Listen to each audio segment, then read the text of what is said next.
امیر اہل سنت کو ان بزرگوں سے خلافتیں حاصل ہوئیں: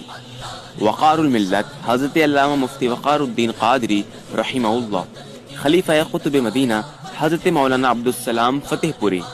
فقیہ اعظم ہند حضرت علامہ مفتی شریف الحق امجدی علیہ الرحمہ، شہزادہ قطب مدینہ مولانا فضل الرحمن مدنی رحمہ اللہ، استاذ الفقہا حضرت علامہ مفتی قاضی عبد الرحمن بستوی رحمہ اللہ، فیض ملت حضرت علامہ مفتی فیض احمد اویسی رحمہ اللہ، خلیفہ غزالی زمان حضرت علامہ مفتی منظور احمد فیضی رحمہ اللہ، خلیفہ آستان عالیہ بریلی شریف حضرت علامہ مولانا اللہ بخش نیر مجددی رحمہ اللہ، بحر العلوم حضرت علامہ مفتی عبد المنان اعظمی رحمہ اللہ، خلیفہ حضور مفتی اعظم ہند مولانا مفتی عبد الحلیم رضوی، حضرت علامہ خواجہ مظفر حسین صاحب دامت برکاتہم العالیہ، خلیفہ حضور مفتی اعظم ہند حضرت علامہ مولانا قاری محمد امانت رسول نوری، حضرت علامہ مفتی محمد اعظم خان صاحب،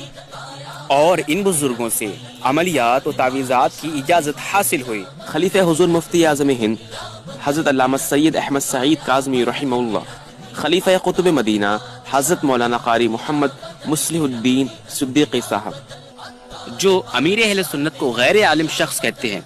انہیں یہ سوچنا چاہیے کہ کیا واقعتاً وہ عالم نہیں ہے تو اتنے سارے علماء نے خلافت دے کر پیری مریدی کرنے میں اعانت کیوں فرمائی؟